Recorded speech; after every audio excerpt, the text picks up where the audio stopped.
हर साल जून का महीना आते ही आकाश में काले बादल घिर जाते हैं। हवा की चाल बदल जाती है और पूरा भारत सांस लेता है राहत की।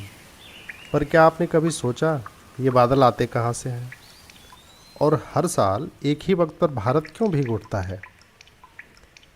यह है भारतीय मानसून, दुनिया का सबसे विशाल मौसमी तंत्र।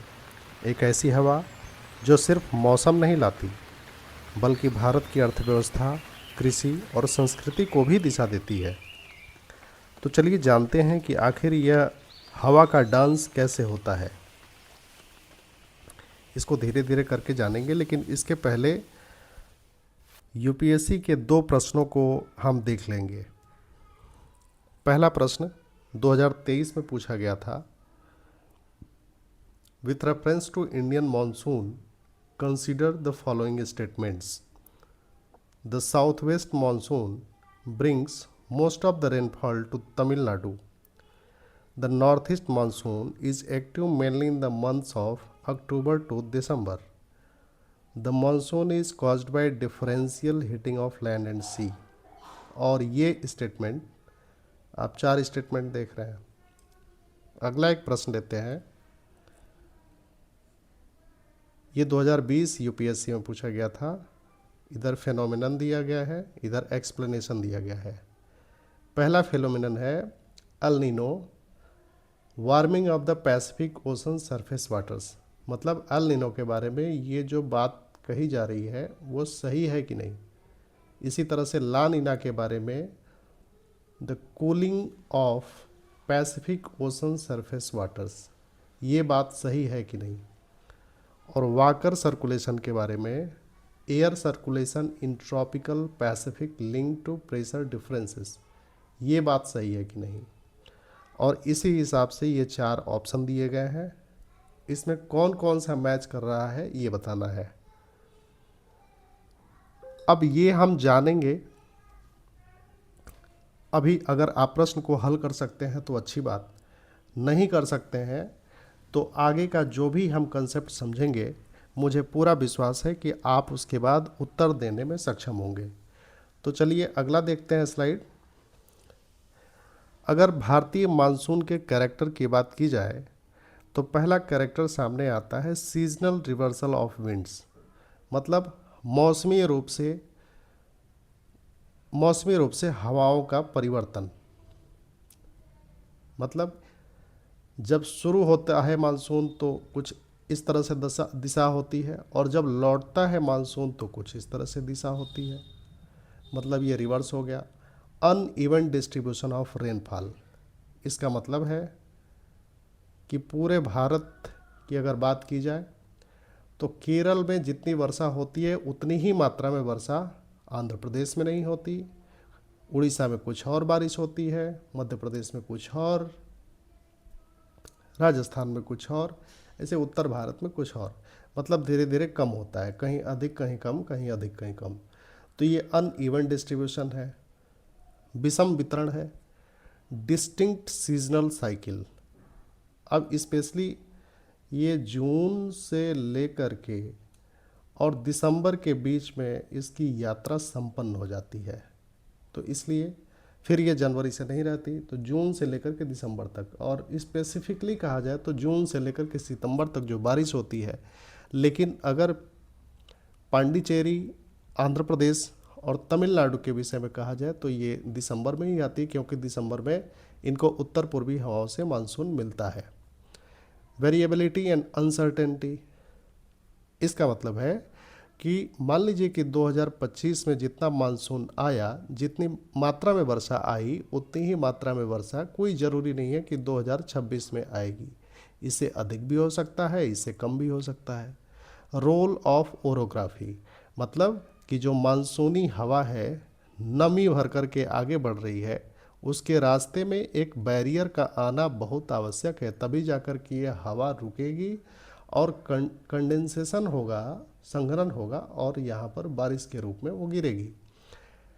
एसोसिएटेड विंड्स एंड करेंट्स, मानसूनी हवाओं से जुड़ी तमाम हवाएं हैं। मानसूनी धारा जो चलती है उससे जुड़ी तमाम, जैसे सोमाली जेट है, ट्रॉपिकल ईस्टर्ली जेट है, सब ट्रॉपिकल वेस्टर्ली जेट है, ऐसी अन्य धाराएं भी हैं जो अपने साथ अनेक प्रकार से मानसून को प्रभावित करती हैं और अपने साथ नमी नम हवाएं लेकर के आती हैं, जो मानसून को या तो कमज़ोर करती हैं या मजबूत करती हैं। थर्मल कंट्रास्ट मैकेनिज्म, कहने का मतलब ये है कि जिधर लो टेम्परेचर है और एक तरफ हाई टेम्परेचर है, तो जहाँ पे हाई टेम्परेचर होगा वहाँ पे लो प्रेशर होगा, जहाँ पे लो टेम्परेचर होगा वहाँ पे हाई प्रेशर होगा। हाई प्रेशर वाले जगह पर हवा ज़्यादा होती है, लो प्रेशर वाले जगह पर हवा कम होती है, इसलिए हाई प्रेशर से लो प्रेशर की ओर हवा चल देती है। तो यही थर्मल कंट्रास्ट मैकेनिज्म है। अगला स्लाइड देखते हैं। अगर historical evolution of monsoon concept, monsoon के कंसेप्ट का ऐतिहासिक विकास की बात की जाए तो आप देखेंगे एक तरफ पीरियड स्कॉलर्स दिया हुआ है, दूसरी तरफ कंट्रीब्यूशन थियरी। तो क्लासिकल पीरियड में अगर आप बात करेंगे तो एंशियंट इंडियन टेक्स्ट में, पुराने पुराने भारतीय टेक्स्ट में, शास्त्रों में एक अर्थशास्त्र आपको मिलता है और दूसरा ऋग्वेद। तो इसमें मौसमी वर्षा के बारे में वर्णन है जो कि भारतीय कृषि के लिए बहुत महत्वपूर्ण जिसको माना गया है। 16वीं सेंचुरी में एडमंड हैली एक विद्वान थे, 1686 1686 में उन्होंने बताया, थर्मल कंसेप्ट दिया और कहा कि monsoon caused by differential heating of land and sea, मतलब बारी बारी से समुद्र और भूमि गर्म होते रहते हैं और उसी मैकेनिज्म के हिसाब से हवा रिवर्स होती रहती है, चलती रहती है। 20वीं सदी में डायनेमिक थ्योरी आई जो कि जेट स्ट्रीम के खोज के बाद, ITCZ के खोज के बाद, हिमालय की अवस्थिति और उसका मानसून पर प्रभाव के खोज के बाद, तिब्बतन प्लेट्यू का जो प्रभाव पड़ता है भारतीय मानसून पर, उसके बाद यह पता चला कि मानसून फॉर्मेशन में इन तत्वों का बहुत बड़ा रोल है।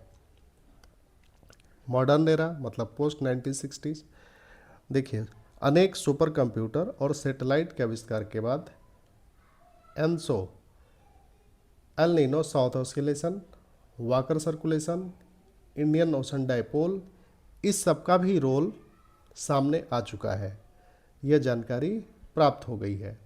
तो इसने भी मानसून के फॉर्मेशन से संबंधित ज्ञान में वृद्धि की है और recent studies Indian meteorological department और IIT पुणे, इन सब ने मिलकर के सैटेलाइट डेटा और अनेक क्लाइमेट मॉडल्स के हिसाब से एक्यूरेट प्रेडिक्शन करना शुरू कर दिया है, जिसमें आपके मोबाइल में ही ये पता चल जाता है कि अगले कुछ घंटों में बारिश होने वाली है कि नहीं होने वाली है, और बारिश होगी तो किस तरह की बारिश होगी, इसका क्लाइमेट चेंज से क्या संबंध है और यह कितना प्रभावी होगा, मानसून को यह कितना प्रभावित करेगा।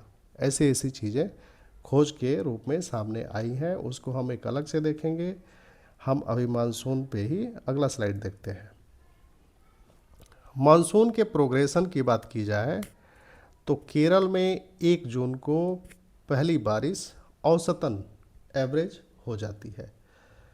कोस्टल कर्नाटका और तमिलनाडु, गोवा, कोंकण, साउथ महाराष्ट्र इन डेट के बीच आती रहती है। सेंट्रल इंडिया, मध्य प्रदेश, छत्तीसगढ़, उड़ीसा में 10 से 15 जून के बीच, और गंगा के मैदान में उत्तर बिहार, यूपी, बिहार और झारखंड में 15 से 20 जून के बीच, और पूरी उत्तर पश्चिमी भारत में मतलब दिल्ली, हरियाणा, पंजाब में 25 से 30 जून के बीच, मतलब पूरी कंट्री, पूरा देश 8 जुलाई तक भीग जाता है। IMD के वेबसाइट से ये इमेज लिया गया है जिसमें ये बता रहा है कि जो रेड लाइंस आप देख रहे हैं उसका मतलब ये है कि जो मानसून का एवरेज आने का जो टाइम है वो है 1 जून को केरल में ये मानसून आ जाता है और धीरे धीरे आगे बढ़ता है। 5 जून तक यहाँ पे आ जाना, यहाँ तक आ जाना चाहिए, 10 जून तक यहाँ तक आ जाना चाहिए, 25 जून तक यहाँ तक आ जाना चाहिए। लेकिन जो ब्लू लाइंस आप देख रहे हैं उसका मतलब ये है कि एक्चुअल अराइवल ऑफ मानसून इस डेट को हुआ था, थोड़ा लेट हो गया था। तो ये एवरेज टाइम है, ये जो आप ईयर देख रहे हैं ये कोई ज़रूरी नहीं है, ये किसी भी ईयर का यही सही रहता है लगभग लगभग। मानसून के प्रोग्रेशन को आपने देखा, ये जो रेड लाइंस आप देख रहे हैं ये एवरेज प्रोग्रेशन डेट है, और जो ब्लू लाइन देख रहे हैं वो एक्चुअल प्रोग्रेशन ऑफ मानसून है। मतलब पहुंचना चाहिए 1 जून को यहाँ पर, लेकिन ये 1 जून को अभी यहीं तक था, मतलब श्रीलंका भी नहीं पहुंचा था, ये बहुत नीचे था। अब हम देखते हैं ये पूरे 45 दिन की यात्रा होती है, और लगभग लगभग अब इस नए मैप में आप देखिए, मानसून 1 जून से यहाँ पर चलना शुरू करता है, 1 जून से, और धीरे धीरे धीरे धीरे आगे बढ़ते बढ़ते पूरा ये कवर कर लेता है, और धीरे धीरे ये 17 सितंबर तक यहाँ पर ये पहुँच जाता है पूरी तरह से। और ये वो डेट है जिसको मौसम वैज्ञानिकों ने एक एवरेज रूप से निकाला है, जब से जहाँ से यह लौटना शुरू कर देता है। अब यह लौटता है, ये पीछे होता जाता है, मतलब 17 सितंबर को यहाँ, तो 18 सितंबर को थोड़ा और घटा, 19 सितंबर को थोड़ा और पीछे हो गया, 20 सितंबर को थोड़ा और पीछे, 21 सितंबर को थोड़ा और पीछे, ये पीछे धीरे धीरे धीरे धीरे ये होता जाता है।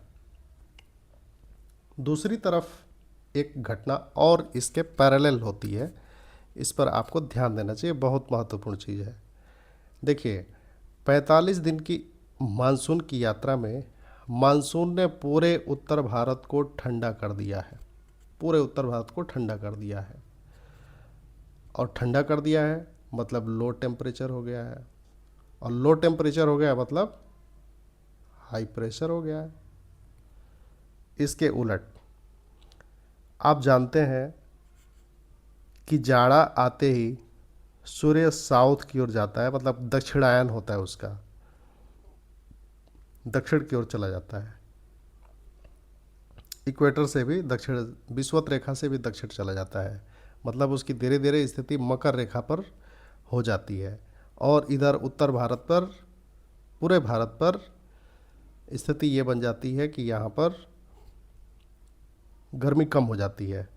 तो उत्तर भारत पर तो अभी गर्मी कम हो गई है, ये सितंबर की स्थिति बता रहे हैं, लेकिन दक्षिण भारत पर अभी उतनी स्थिति कम नहीं हुई है, इधर अभी हीट है, सूर्य का ताप इधर है।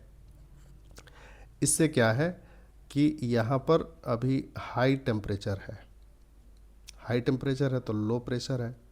समुद्र का भी वही स्थिति है, यहाँ पर भी हाई टेम्परेचर है तो लो प्रेशर है। अब आपने देखा एक लूप बन गया, ऐसे हवा हाई टेम्परेचर से हाई हाई प्रेशर से लो प्रेशर की ओर चलेगी। और आप जानते हैं या नहीं जानते हैं तो मैं बता देता हूँ, ये ग्लोब है, ग्लोब में जब हवा चलती है ना, तो नॉर्थ हेमिस्फीयर में, उत्तरी गोलार्ध में हवा अपने स्रोत से, मतलब अगर ये स्रोत है, सोर्स, यहाँ से इसका सोर्स है, और हवा ऐसे चली तो ये इसका राइट बनता है, ये लेफ्ट बनता है, तो हवा ऐसे ऐसे मुड़ती जाती है, राइट की ओर मुड़ती जाती है। और अगर आप साउथ की बात करेंगे, साउथ गोलार्ध में, दक्षिणी गोलार्ध में, साउथ हेमिस्फीयर में, तो हवा अपने सोर्स से ऐसे, मतलब लेफ्ट की ओर थोड़ा सा झुक जाती है। तो यहाँ पे देखिए हाई प्रेशर जोन उत्तर भारत बना हुआ है, और यहाँ से जब हवा चली तो यह थोड़ा थोड़ा राइट की ओर मुड़ते हुए और आ जाती है तमिलनाडु, पांडिचेरी, थोड़ा आंध्र प्रदेश, और उत्तर पूर्वी मानसून से, अब इसको बोलते हैं उत्तर पूर्वी मानसून शाखा या नॉर्थ ईस्ट मॉनसून ब्रांच। उत्तर पूर्वी मानसूनी शाखा या नॉर्थ ईस्ट मानसून ब्रांच से तमिलनाडु, पांडिचेरी और आंध्र प्रदेश को बारिश मिलती है। ठीक, अगला स्लाइड देखते हैं। Mechanism of Indian monsoon. हजारों हैं पर हमको सिर्फ 5 जानना है।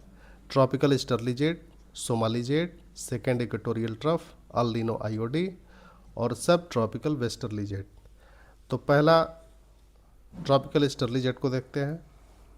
देखिए, ये है पूरा भारत और ये रीजन आप जो देख रहे हैं ये है तिब्बतन प्लेट्यू।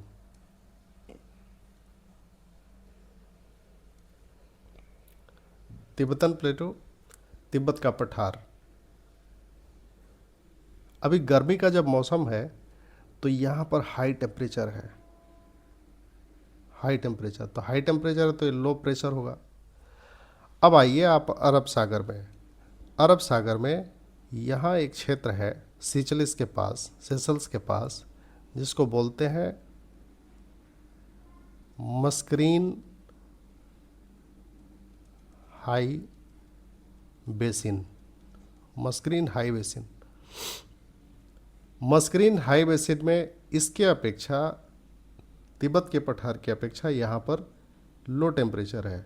लो टेम्परेचर होगा तो हाई प्रेशर होगा। तो हाई प्रेशर से लो प्रेशर की एक लूप बन जाता है और हवा चलने लगती है। जब जाती है तो अपने साथ क्या होता है, अपने साथ नमी वाली हवा लेकर के जाती है और नमी वाली हवाएं यहाँ से हिमालय के अवरोध से टकराती हैं और बारिश कराती है। अगला सोमाली जेट।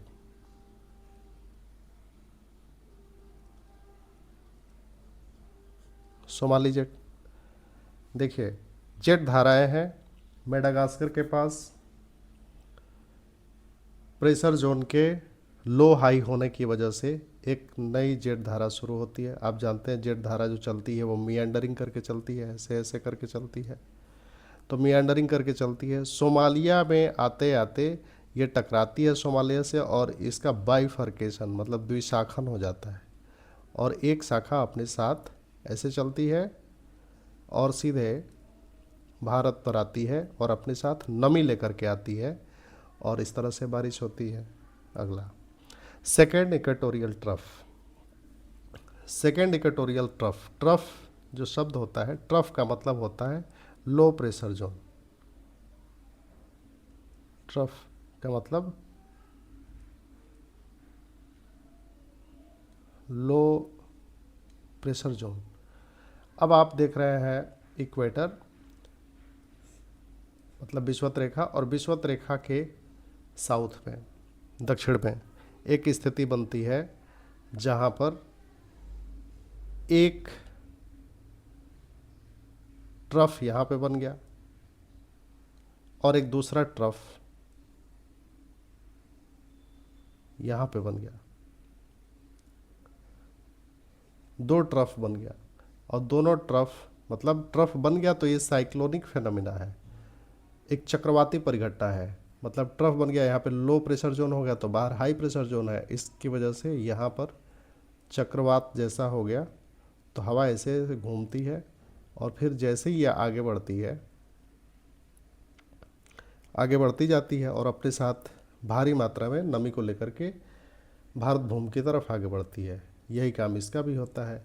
लेकिन यह ज़रूरी है, भारतीय मानसून की मजबूती के लिए ज़रूरी है कि दोनों एक साथ बढ़े। कई बार आपने देखा होगा कि बारिश होती रहती है और कुछ दिनों के लिए बारिश ठिठक जाती है, रुक जाती है। 10 दिन अच्छी वर्षा हुई लेकिन उसके बाद से आसमान में बादल दिख रहे हैं पर बारिश नहीं हो सकती। इसका मतलब है कि जो सेकेंड वाला ट्रफ है वो रुक गया, एक ही जा रहा है आगे और एक रुका हुआ है, तो यही सेकेंड इक्वेटोरियल ट्रफ है। El Nino Indian ocean dipole. पहले आप एक शब्द समझिए, डाइपोल। डाइपोल, डाइपोल को हिंदी में बोलते हैं द्विध्रुव, ध्रुव मतलब द्विध्रुव, द्विध्रुव का मतलब हुआ कि एक ध्रुव यहाँ पे एक ध्रुव यहाँ पे। तो भाई इंडियन ओशन में कौन सा ध्रुव बन गया, मतलब कि एक ध्रुव यहाँ पे बन गया और एक ध्रुव इंडोनेशिया के पास बन गया। तो कैसा बन गया, नॉर्मल स्थिति में यहाँ पे हाई टेम्परेचर होता है और यहाँ पे लो टेम्परेचर होता है नॉर्मल स्थिति में। तो हाई टेम्परेचर है तो लो प्रेशर है, और यहाँ पे लो टेम्परेचर है तो हाई प्रेशर है। तो हाई प्रेशर से लो प्रेशर, जैसा आप ये एक साइकिल देख रहे हैं, ऐसे हवा चलती है। यही इंडियन ओशन डाइपोल है। कई बार यह रिवर्स हो जाता है, यहाँ पर हाई टेम्परेचर हो जाता है इंडोनेशिया के पास, और यहाँ पर लो टेम्परेचर हो जाता है। तो लो टेम्परेचर हो गया तो हाई प्रेशर हो गया, और यहाँ पे लो प्रेशर हो गया। अब हवा जो है ये पूरा रिवर्स हो गया और हवा ऐसे चलने लगी, ऐसे जा रही है। तो ये बारिश आप होते हुए देख रहे हैं, वो बारिश इधर ना हो करके ये बारिश इधर होने लगती है। तो इससे भी नुकसान होता है भारत के मुंह को, ये भी एक महत्वपूर्ण फैक्टर है। अगली घटना देखते हैं जिसको बोलते हैं एनसो, ENSO, एनसो। एनसो मतलब अल नीनो साउथ ऑसिलेशन। तो ये आगे के एक दो स्लाइड में हम कुछ परिघटनाएं देखते हैं। एक तो देखेंगे एल नीनो, एल नीनो, एक देखेंगे ला नीनो, ला नीना। एल नीनो और ला नीना। अब ये वर्ड है एनसो, तो ध्यान दीजिएगा, ये ऑसिलेशन को हम दो पार्ट में अगर बांट दें ऑसिलेशन, तो अभी आपने पिछले स्लाइड में देखा एक word IOD, Indian ocean dipole, और ये आपने दूसरा देखा ENSO। तो ENSO जो है वो पैसिफिक ओशन से जुड़ा हुआ परिघटना है, और जो IOD है वो इंडियन ओशन डाइपोल से जुड़ा हुआ परिघटना है। तो यहाँ पे ध्यान देना होगा। हम IOD देख चुके हैं, ENSO, एनसो के बारे में पढ़ने जा रहे हैं। देखिए, सामान्य स्थिति में पैसिफिक ओशन की बात की जाए तो ये तट आप देख रहे हैं पेरू, और ये आप देख रहे हैं ऑस्ट्रेलिया। अब इधर की तरफ दाईं तरफ अगर आप देखिए तो पेरू तट पर यहाँ पेरुवियन करंट ऐसे आती है, जिसको हम्बोल्ट करंट भी बोलते हैं। हम्बोल्ट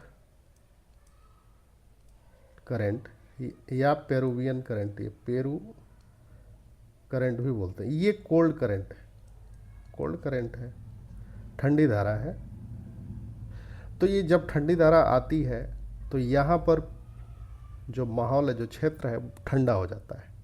इसलिए यहाँ पे एक आइस क्यूब लगा दिया गया है ताकि आप इस आसानी से इसको समझ पाए। मतलब ये जो क्षेत्र होता है पूरा ठंडा हो जाता है। यहाँ का जो टेम्परेचर है लो टेम्परेचर है। और इसके उलट आप ऑस्ट्रेलिया के पूर्वी तट पर देखिए, या ये क्षेत्र जो पूरा आप देख रहे हैं यहाँ पर, या इंडोनेशिया तक पकड़ लीजिए, ये पूरा जो क्षेत्र है, ये पूरा क्षेत्र, यहाँ पर आप देख रहे हैं एक फ्लेम दिखाया गया है, मतलब यहाँ पे हाई टेम्परेचर।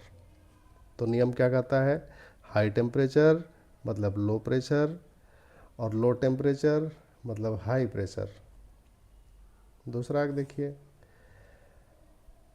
इक्वेटर यहीं से गया है, इसी के आसपास ऐसे गया है, ऐसे करके। तो ट्रेड विंड जो है वो भी यहीं पे बह रही है, व्यापारिक हवा, व्यापारिक हवा ऐसे ही बह रही है। तो अपने साथ सतह पर इस धक्के के साथ पानी की मात्रा को आगे बढ़ाती है धारा के रूप में, और ये बहुत सारा पानी जो है वो पश्चिमी प्रशांत महासागर में जाकर के इकट्ठा होता है। इसी के साथ ही हाई प्रेशर से लो प्रेशर की ओर एक धारा चल रही होती है, समझ ही सकते हैं। हाई प्रेशर से लो प्रेशर की ओर एक वायु की धारा चलती है, और फिर यह नीचे से लौट आती है। तो आपने देखा एक सर्कुलेशन बन गया, एक धारा जा रही है और फिर एक ऐसे लौट रही है। पहली बार इसको गिलबर्ट वाकर ने खोजा था, इसलिए इसको वाकर सर्कुलेशन बोलते हैं। यही है वाकर सर्कुलेशन, इसको ध्यान रखेंगे। तो ये सामान्य स्थिति है, अभी अल नीनो ला नीना नहीं है, ये सामान्य स्थिति है, ऐसे होता है। जब ऐसे ये सामान्य स्थिति है, ऐसे होता है, तो यहाँ पर लो प्रेशर हो गया और इसकी तुलना में मतलब ये संतुलन अच्छा बना रहता है।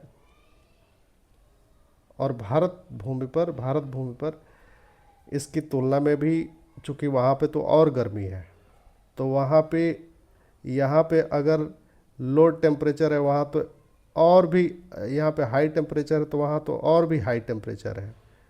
तो उसके हाई टेम्परेचर की तुलना में, जो इंडिया पर हाई टेम्परेचर है उसकी तुलना में यहाँ का हाई टेम्परेचर कम है। बहुत कंफ्यूज नहीं करूँगा, बस आप इसको पहले पैसिफिक ओशन को समझिए। अब हम समझाते हैं आपको,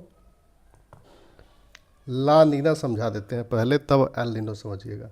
देखिए ला नीना क्या है, इसी की एक्सट्रीम स्थिति ला नीना है। जो सामान्य स्थिति है वही और एक्सट्रीम हो गया है, मतलब पूर्वी तट और ठंडा हो गया और पश्चिमी तट और गर्म हो गया।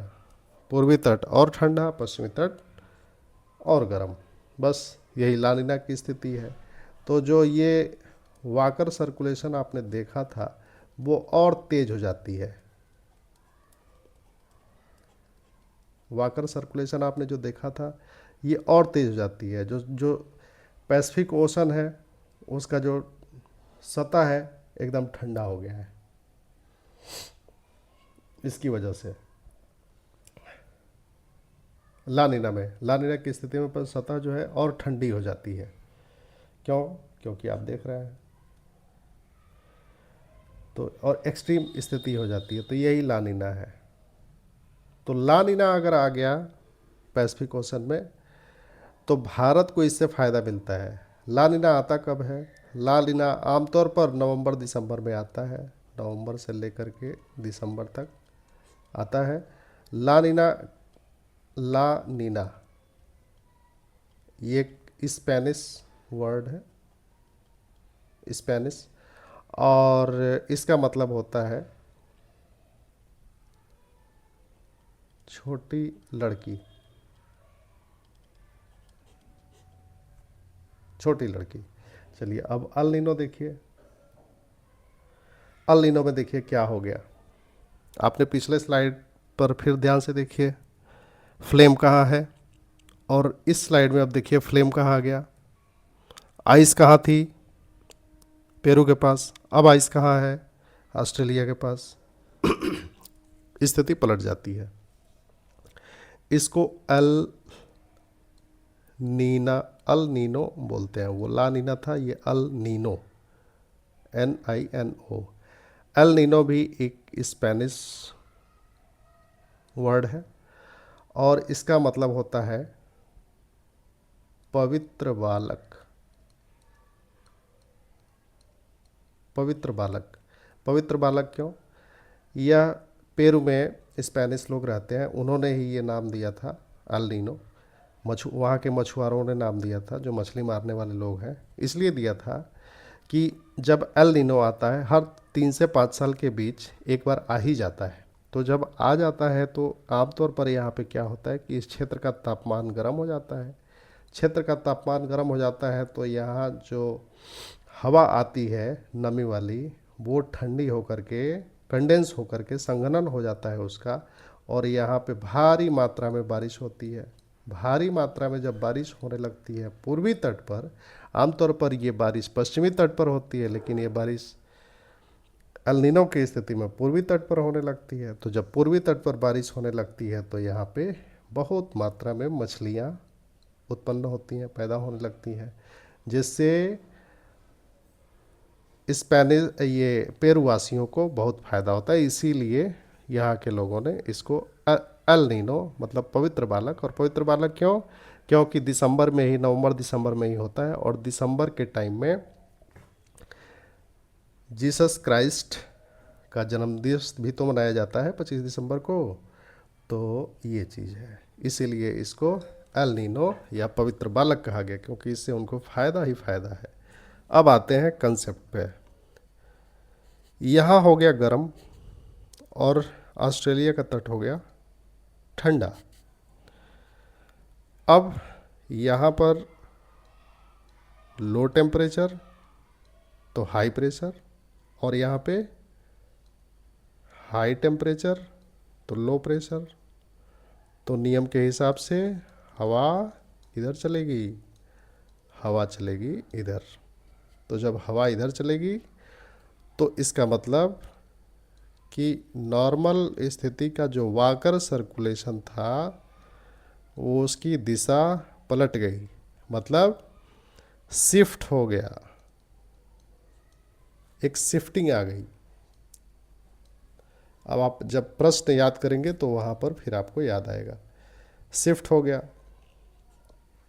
अब शिफ्ट होने की वजह से जो बारिश यहाँ पे हो रही थी वो बारिश यहाँ पे होगी, और यहाँ पे कोई बारिश नहीं होगी। यहाँ पे बारिश नहीं होने की वजह से ये पूरा का पूरा क्षेत्र नुकसान में चला जाएगा, और इसका असर फिर इंडिया पर भी पड़ेगा, वहाँ भी बारिश नहीं होगी। नेक्स्ट, सब ट्रॉपिकल वेस्टर्ली जेट। देखिए इसके नाम के आगे लगा है जेट। जेट का मतलब कोई मियांडरिंग करती हुई हवा है जो पृथ्वी से ऊपर 10 से 13 किलोमीटर की ऊंचाई पर चलती है, और यह 30 से 35 डिग्री नॉर्थ और साउथ लैट अक्षांशों के बीच चलती है। बहुत तेज़ होती है, 200 से 300 किलोमीटर पर आवर के हिसाब से चलती है, बहुत तेज़ होती है। कहाँ से चलती है? वेस्ट टू ईस्ट चलती है।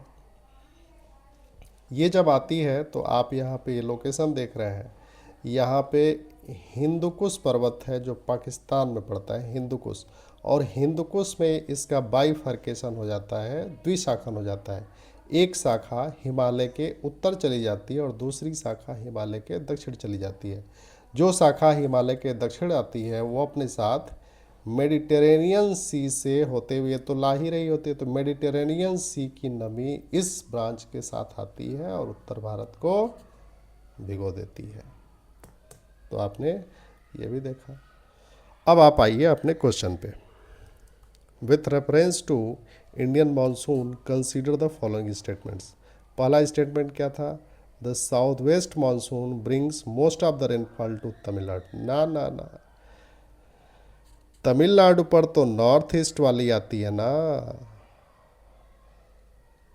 नॉर्थ ईस्ट आपने देखा कि जब 17 सितंबर के बाद मानसून धीरे धीरे रिट्रीट करने लगता है, पीछे हटने लगता है, तो उत्तर भारत का मैदान ठंडा हो जाता है, मतलब लो टेम्परेचर हो जाता है, तो हाई प्रेशर हो जाता है। इसकी तुलना में दक्षिण भारत में हाई प्रेशर रहता है, हाई टेम्परेचर रहता है और लो प्रेशर रहता है, तो एक सर्कुलेशन बन जाता है हाई प्रेशर से लो प्रेशर की ओर। और कोरियोलिस बल की वजह से, कोरियोलिस फोर्स की वजह से ये थोड़ा सा विक्षेपित होती है। जैसा कि उत्तरी गोलार्ध वाला, नॉर्थ हेमिस्फीयर वाला कॉन्सेप्ट बताया था कि हवा राइट की ओर मुड़ती है, तो इसलिए ये स्टेटमेंट गलत। The north east monsoon is active mainly in the months of October to December. सही है बिल्कुल, कि 17 सितंबर से तो लौटना ही शुरू हो जाती है, और अक्टूबर तक आते आते यहाँ पर उत्तर भारत के हाई प्रेशर और साउथ इंडिया के लो प्रेशर के बीच एक लूप बन जाता है अक्टूबर में। तो अक्टूबर दिसंबर में ये तो नॉर्थ ईस्ट मानसून एक्टिव ही होता है। तो ये स्टेटमेंट बिल्कुल सही है। The monsoon is caused by differential heating of land and sea, ये तो पहले ही बता दिया था, और ये तो 17वीं सदी में एलमंड हैली ने भी बता दिया था। तो ये सही है, और बी वाला सही हो रहा है। नेक्स्ट, फेनोमेनन और एक्सप्लेनेशन। तो एल नीनो आपने देखा, warming of Pacific ocean surface waters. ठीक है, एकदम करेक्ट है। पैसिफिक ओशन का सरफेस वाटर तो गर्म हो ही रहा है। लानीना, अब ये कूल हो रहा है, ये भी सही है। मतलब सामान्य से ज़्यादा, ये सामान्य से ज़्यादा सामान्य हो गया, और भी एक्सट्रीम हो गया था, आपने कंसेप्ट में समझा था। और एल नीनो में गर्म हो जाता है। वाकर सर्कुलेशन क्या है? Air circulation in tropical Pacific link to pressure differences, ये भी आपने समझा था कि किस तरह से पेरू से लेकर के और ऑस्ट्रेलिया के बीच एक सर्कुलेशन बन जाता है। यही वाकर सर्कुलेशन है। गिलबर्ट वाकर ने इसको खोजा था, इसलिए ये कर सही रहता है। तो देखने के लिए थैंक यू। फिर अगले किसी वीडियो में किसी कॉन्सेप्ट के साथ आते हैं। Thank you.